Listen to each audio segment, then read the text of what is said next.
Well, it's our life.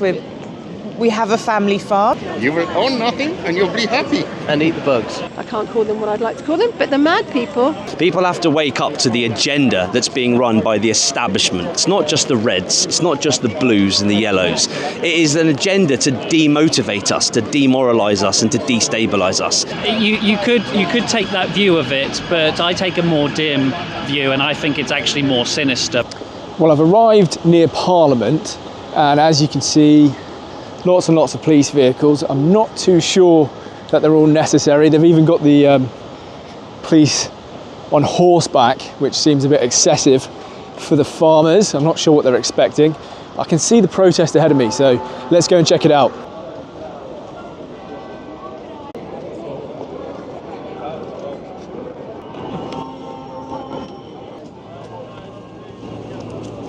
So there's a lot of people, but they're in front of me. I arrived quite late, so that's my fault.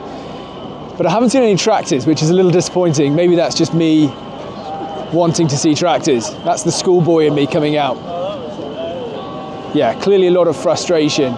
It's all very calm. I don't really understand why there's, like, I guess 200 police officers here just for the farmers. And it was made very clear that this was going to be very peaceful.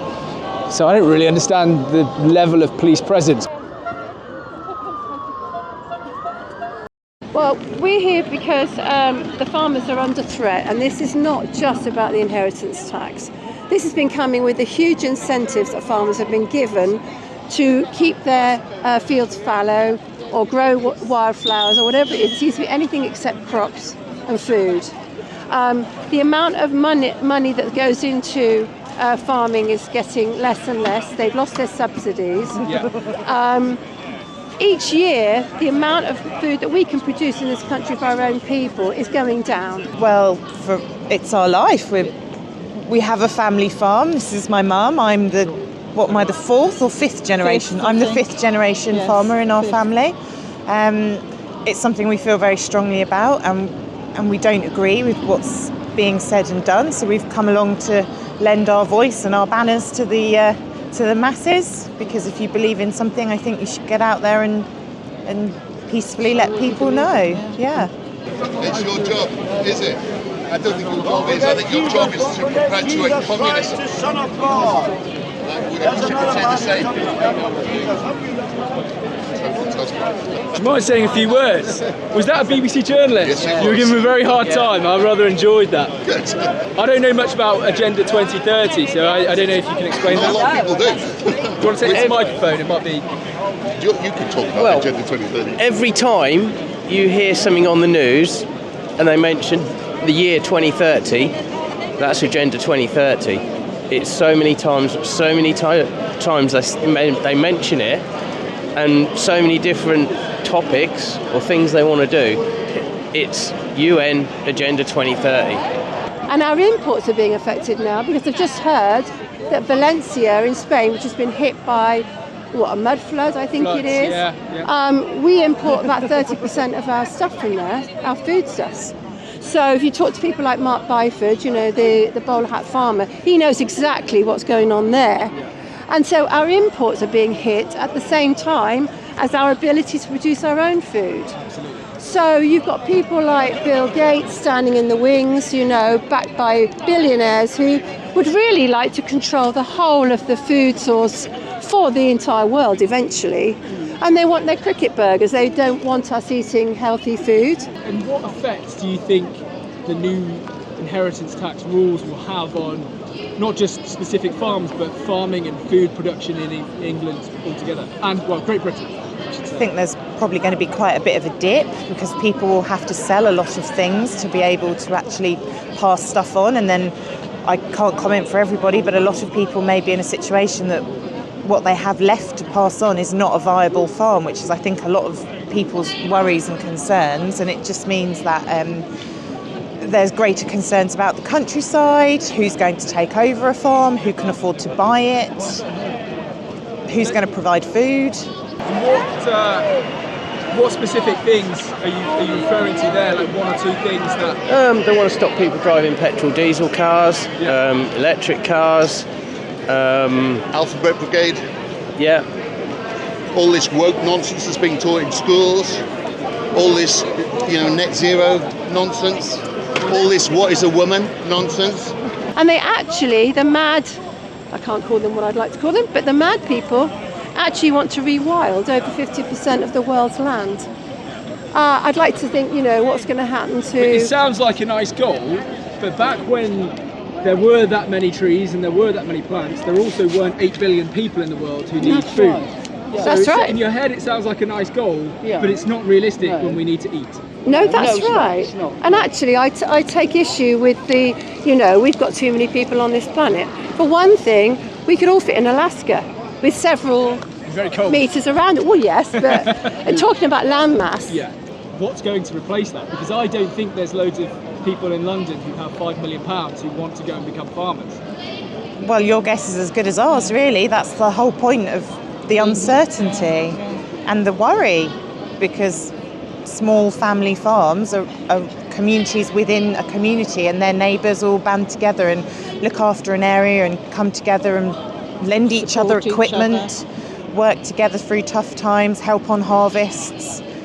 That won't happen. The countryside in general, not just farmers, not just farming. Well, I think net zero is a big part of what's happening with farms. Oh, 100%. Because farms do cause emissions, we understand that, but that's how we get our food. I'm afraid basic biology tells you that every living life form on planet Earth is carbon-based. When they say net zero carbon, what they are really saying is net zero you. This is a depopulation agenda which is biblically going to happen through famine, through lack of farms, through nonsensical changing of farmland from farmland to solar panels and wind turbine nonsense, and making it very toxic for plant life to grow, GMOing foods so they can withstand glyphosates that will give you cancers down the line, pestilence, which is 100% caused by pharmaceutical vaccines and nonsensical GMO food and pesticides and so on, and war. And we're going into war. And we heard of a farmer yesterday whose father just took his own life because of this IHT threat. That's so tragic. I've seen so many farmers online who are in genuine dire straits, and it's not the mega farmers. We're talking about small and medium. They're the ones that will go to the wall when this happens. And of course, the government and other people behind it are very pleased about this, because the large farms will take over, be bought up by people like Gates, not just him, but others, and produce whatever kind of food that they think we should be eating. And it sure isn't organic from the farm, in sustainable conditions. So that's about it, really. So that's true. I wonder if you could speak a little bit more about the other things that farmers do, because I know they take care of the countryside, they trim the hedgerows, clear the roads in winter. Not everything is just about food production. No. There's more to it than that. It's about maintaining our ecosystems, our wildlife, our rivers, our woods. A lot of farms have woodland on them, which aren't actually a huge producer of anything, but they're there for the nature, and that's what we love, and that's part of why people are so passionate about their farms and the countryside, and it is the British countryside that's important to all of us. And it's also important to other people. A lot of farmers have had to diversify. A lot of tourism is coming into the countryside, and quite rightly so. Let's open it up to everybody so everybody can appreciate it. But if we're forced to sell off land in order to pay taxes, that is going to be eroded, and as you say, what's going to replace it? What's going to take the place of the land that you're having to sell? And then when you're left with a smaller farm, which is certainly not economically viable, what do you do? Don't know. So there we are. Yes. Well, pretty much every country in the world has signed up to United Nations and signed up to these agendas. So I'm afraid our governments behind your backs have done all this. We didn't ask them to do this. They didn't have a mandate to do it, but they've done it. And they're just low-life scumbags. It's United Nations and World Economic Forum. And the World Economic Forum. WEF. Yeah. Klaus Schwab. Klaus Schwab. You will own nothing and you'll be happy. And eat the bugs. That's a very good Klaus Schwab impression. Well, thank you. Wonderful. Thank you very much. Thanks for your time. All the very best.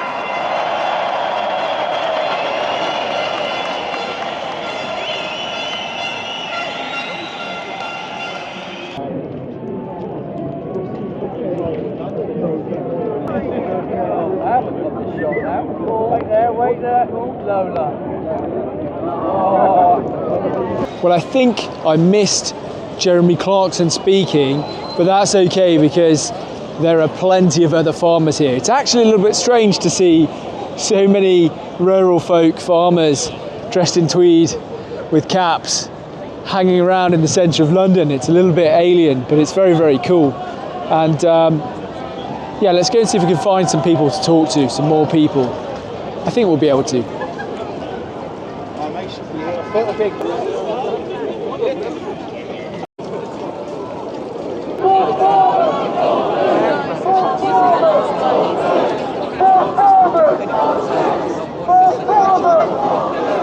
Well, the weather today is abysmal, so I hope you appreciate me coming out to film the protest. I've also come to support the protest because I do support the farmers here, particularly against this piece of legislation.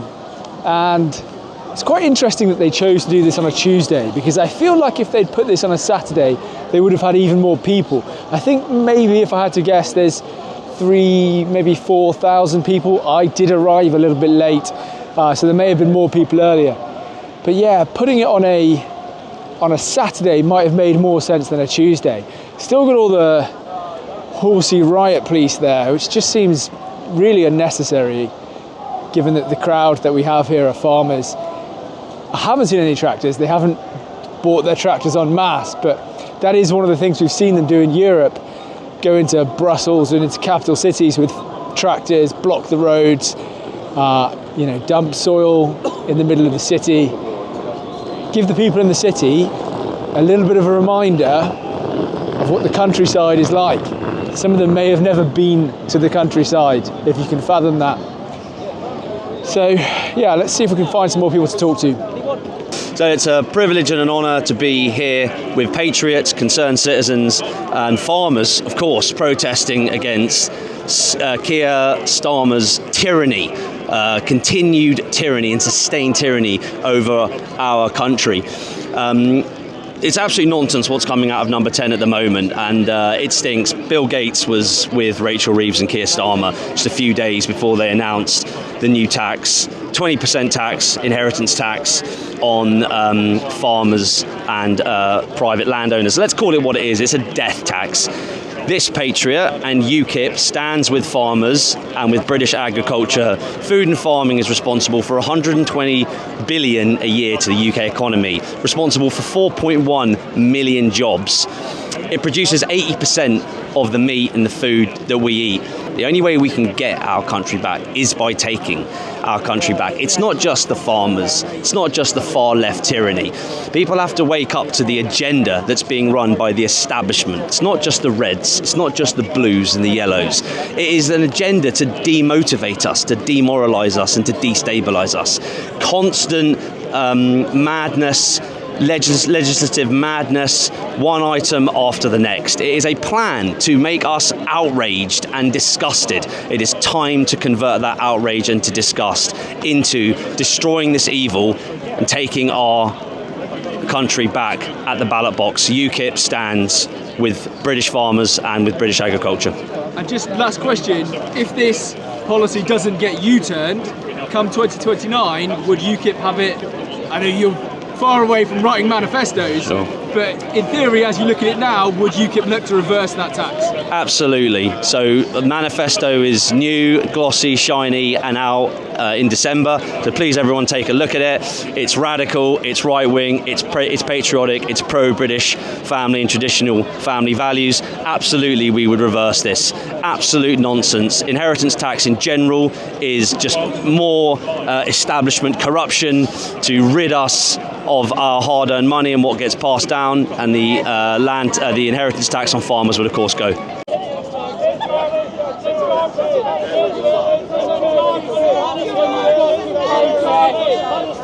Support the country. country that gives you the freedom you've got to protest. Support the country that gives you the freedom you've got to be here. You would have no rights in Palestine. You have no rights in Palestine. Support the country that gives you peace, that gives you prosperity. Well, this chap keeps shouting that St George is a Palestinian, and I don't think that's actually true. I'm pretty sure St George was Turkish or Cypriot. I can't remember. I'll look into it. I'll correct the record if I am in fact wrong, but I don't believe he was a Palestinian. It's another one of those crazy things where they say Jesus, who we all know to be a Jewish carpenter, was a Palestinian, even though the word Palestine didn't come around until later when the Romans renamed it as Philistine for the Philistines, and really it was just a small section of what is then Israel, basically Gaza. So I don't know, a bit of a boring history lesson. Also a bit of a coup. I managed to get the UKIP leader Nick Tanconi to give me a few words about farming. I didn't really want to press him about anything else because this is clearly a protest all for the farmers. I'll head back into the fray in a second and see who else we can find to talk to. I'm quite enjoying this. Very, very good. Well done, thank you. Talk to the people who don't understand, because now is our time to be heard. You cannot do it later. Go and talk now.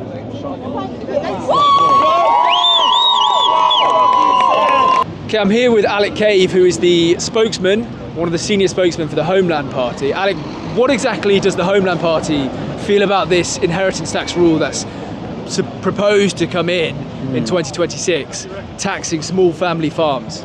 Well, it's absolutely outrageous because what they're doing is basically they're going to cause family farms to end, many of them, because they just will not be able to deal with the burden of the inheritance tax. It's not just an attack on rural communities, it's an attack on our nation as a whole, it's an attack on our identity. That's why they're doing it.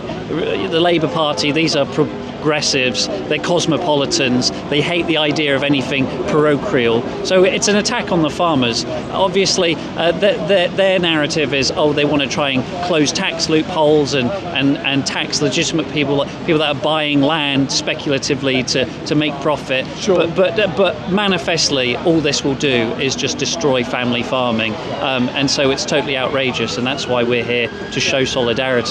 It seems like they've correctly identified a tax loophole and then taken an absolute sledgehammer of an approach which will close that tax loophole and also destroy small family farms in the process. And you kind of think maybe there's a better way of going about that. Well, this is the thing. You could take that view of it, but I take a more dim view, and I think it's actually more sinister because, like you say, any ordinary person looks at this and goes, well, there's many other ways you could deal with this. The other means you could have stamp duty, or they already have to pay capital gains tax, people that buy up land and make profit on it, or they could just make sure that the laws are employed so that there is a definite distinction between farmland that is used by farmers for farming and people that are just buying land just to make profit. But they're not doing that. Like you say, it's a sledgehammer. And then you think to yourself, well, this must just then be an attack on farmers, because that's all that this will actually end up doing, is just destroying family farming. And so it's an attack on our rural communities. Thank you very much. Well, quite an interesting day. I managed to get quite a few interviews, including two spokespeople. Well, Nick Tanconi is the leader of UKIP, and then Alec Cave is not the leader but a senior spokesman for the Homeland Party. So that was quite interesting. I would have absolutely loved to get Rupert Lowe, who is a Reform MP but also a farmer. I would have loved to get 60 seconds with Rupert Lowe to ask him for his thoughts on this, even though I'm pretty sure I know his thoughts on this. But there we go, it's very wet, very miserable. Again, like I said, odd that it was put on a Tuesday, because then you'll automatically get smaller numbers. Of course, farmers can set everything in motion such that they're free on a Tuesday because they're self-employed, but a lot of the people who would have liked to have come and supported the farmers won't be able to do that so easily on a Tuesday. So I think that was an interesting choice, quite a strange choice. and probably resulted in the numbers being a bit smaller than they otherwise would have been. But yeah, it was a great day. Other than the fact that I am completely soaked, it was a great day. And finally, right at the end, a pair of tractors.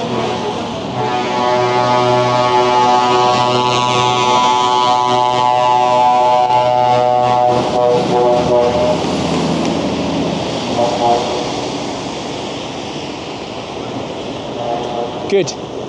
Everything's complete. I mean, I see tractors every day because I live in the countryside, but it's just bizarre to see tractors in the centre of London, you know.